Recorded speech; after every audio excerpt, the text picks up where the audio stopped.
Hey gang, still here. So today, pretty much today, ends a pretty good 2-year chapter in my world. I've been working for, like I said, almost 2 years to trade for a car that is pretty much like unobtainium for steel.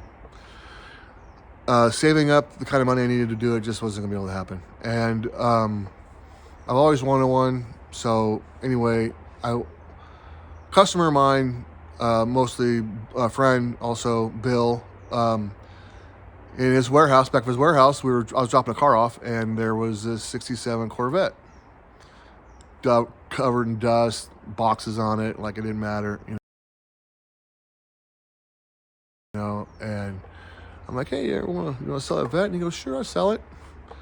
And I was like, did you trade for it? He goes, sure. He goes, I got a whole bunch of cars to paint, and so just work it off. I'm like, all right. So pretty much every other car I did was a trade car. We did probably 5 cars, I think, maybe 6. I'm pretty sure 5. I did a '66 Chevelle convertible, black, super sport. I did a '67 Chevelle hardtop, super sport, charcoal gray. We did a '71 SS Chevelle, charcoal gray with black stripes. And we did a '59 Impala, and then this '63 Impala. Let me back up a little bit. Probably 4 years ago, I decided I was going to not watch football anymore. I'm just over it. Sit there all day Sunday getting fat, watching football, not getting anything done. And so I just stopped and pretty much cut out TV for the most part. And, so I come out in the morning probably around 8, and I work until about 10 o'clock every night. Now, work is work, but work is not always work, you know what I mean? Because I'm building cars. You can call it work, but, it's really my hobby gone crazy is what it is. And a little tip for everybody is hasn't got a what do you call it, a career yet, don't turn your hobby into your business. Get a good job doing something else and just keep your hobby a hobby. If I can go back and do anything, that's probably what I would do, because I would not be doing this as a business, or I wouldn't have done it as a business. It's not a business anymore. I'm not doing it anymore for anybody else. I'm just doing my own cars now. So anyway, this '63 is the last of the Mohicans, so I can get my vet. Did a lot of trading in the past. Traded for the concrete I'm sitting on for a Mustang convertible I had back in the day. I traded the metal building concrete and a lot of concrete with my buddy Alan. I probably came out ahead a lot of times with Alan, and I appreciate that, Alan. You're going to see this video probably. And a lot of other things around here I've traded for. Some of the block walls, the fences, the grading, recopper piping my house, putting stucco on the side of my house, new roof on my house, the drywall on the side of my house. I've done a lot of trading. It works out for both, you know what I mean? As long as you're fair with each other, you know what I mean? I've lost a couple times, but for the most part, I try to be fair, you know what I mean? And I'll do a little extra, I don't mind. I just want to make it so everyone's happy. And I think Bill's happy, and I think I'm going to be happy with the vet. So, like I said, I always wanted one. I'm not a big fan of the later ones. I like them, they're cool, but they kind of let you lay back, and I just don't like the way they ride, and I don't know. I'm just not a big fan of them. Earlier vets are more like a regular car. You sit up a little bit, and they're still a sports car, but, cool. For me, this vet is the pinnacle of vets. The 427 tri-power 4-speed. Silver and black, it's the right color. It is everything for me. So I'm real happy with the car I'm getting. I've never really driven one much. Customer cars I've driven around the block a couple times here and there, but not really like for a while. I'm hoping I'm going to like it. If I don't, I'll sell it and probably make some money on it. Anywho, we're going to go down tomorrow and drop this car off in Orange County at Bill's place and pick up the vet. I'll now go through some of the cars and on that we've done. I'll show you some pictures of them up, and then see you then. Bye now.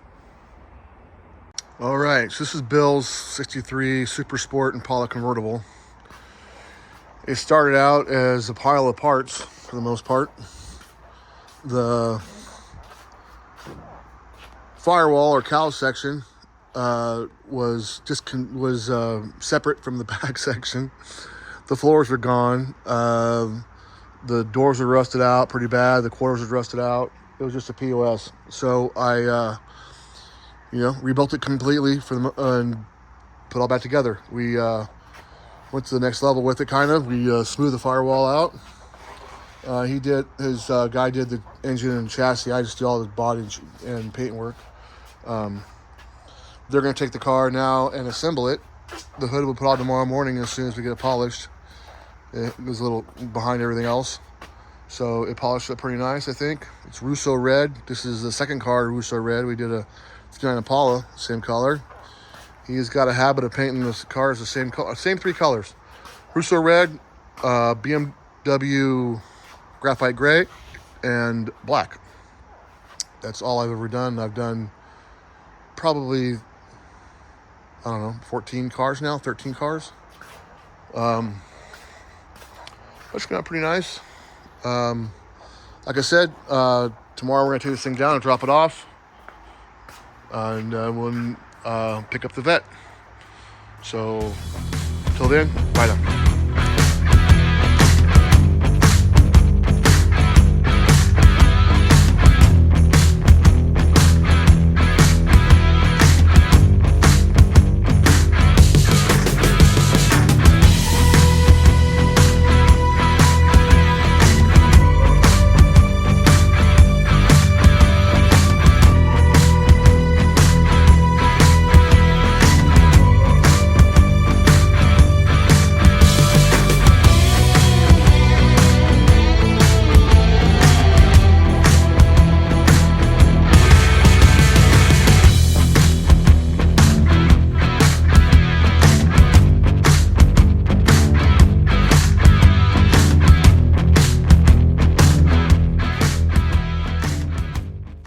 There it is.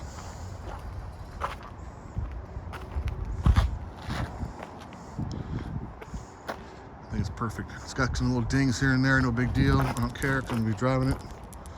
Do little touch-ups on it, it'll be fine.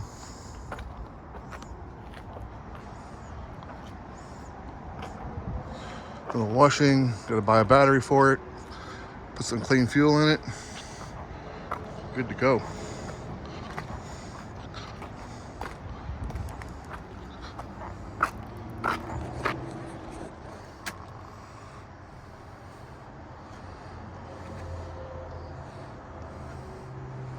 All right, so we got the vet home.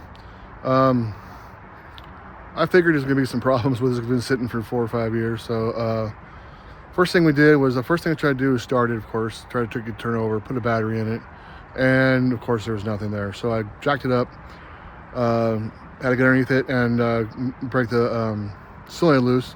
Got that going, so now the starter's working okay. So decided to go ahead and see if it would fire. Got it to put a little fuel in it and fire right off the bat. But the problem is now is the fuel tank is full of bad gas, and the carburetors are all full of goop. So I pulled the first one off. It looked like chocolate syrup in the bottom of it. So I cleaned the first one out. I'm gonna go down and get some more carburetor cleaner and pull the other carburetors off, clean them all out, and put them back on and see where we're at. So anyway, one of those will it run videos. It'll run. I already heard it run. It runs good. So, but it was spraying fuel like a fountain because all the flow bowls are stuck down when there's the goop. So anyway, I'm gonna go get some carburetor cleaner, pull the carbs off, and see where we're at next. Bye now. That's what I'm talking about. That's bad, but not as bad as the first carburetor or the rear carburetor. This is actually the front carburetor. So there's goop in here.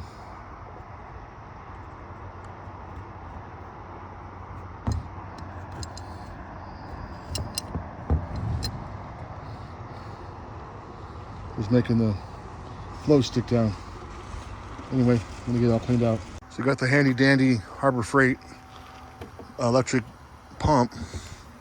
It's got a little run that goes down inside the gas tank there. If you guys haven't bought one of these yet, they're pretty good. This one I've had for probably 2 or 3 years and it still works great. So anywho, a little tip for you. I'm gonna drain as much of this fuel out as I can. It smells gnarly. And then go put some fresh premium in it. Anyway, I'm knocking off the problems and we'll get this thing on the road. All right, so I got it running. Sounds good. Everything's working on the dash. I'm